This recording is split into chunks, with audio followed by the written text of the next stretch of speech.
Intermittent fasting is something you'll come across a lot when you do a Google search on weight loss, or you look at Instagram or any of the social media platforms. And I know people get confused with a lot of nutrition information out there, but intermittent fasting is actually a practice that can be really beneficial for weight loss.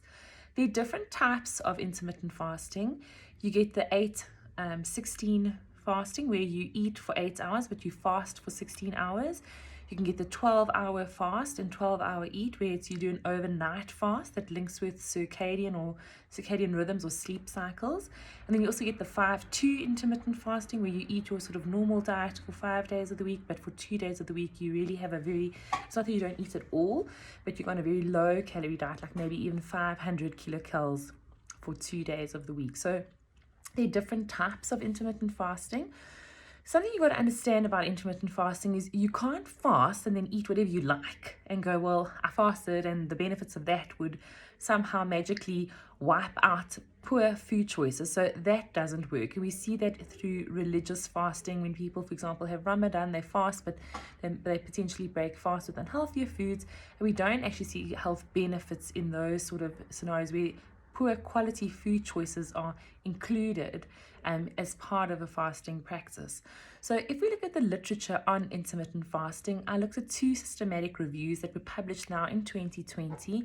And what we can see from the studies that have been done, we do definitely need more research in this area. However, there's promising evidence that's been coming out showing that when we do have periods of fasting or restricted calorie intake, so they talk about continuous calorie restriction, the two are quite comparable actually, and we see reductions in cholesterol, in the LDL cholesterol, and also in the triglycerides.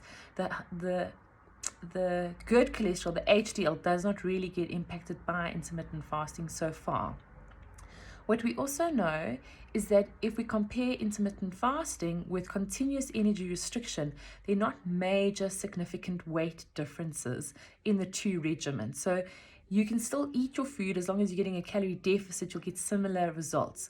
So if it's something you'd like to try, what I would recommend is you rather do an overnight fast, because this ties up very nicely with circadian rhythms. So don't eat from 2 to 9 o'clock at night, because that would really defeat the purpose in a way, because your body is set up to be awake and asleep and to feed and to fast.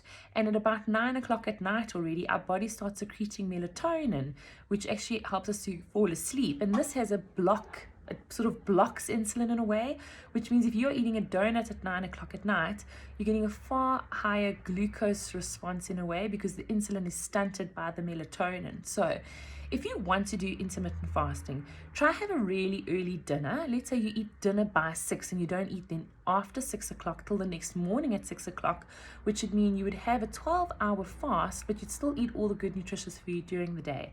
The meal plans that are on the iLiveLite website are already calorie restricted, so that there is a nice energy deficit to facilitate a good weight loss. I hope this helps you have a bit more understanding of intermittent fasting and gives you some guidance on how you can implement it should you wish to try it.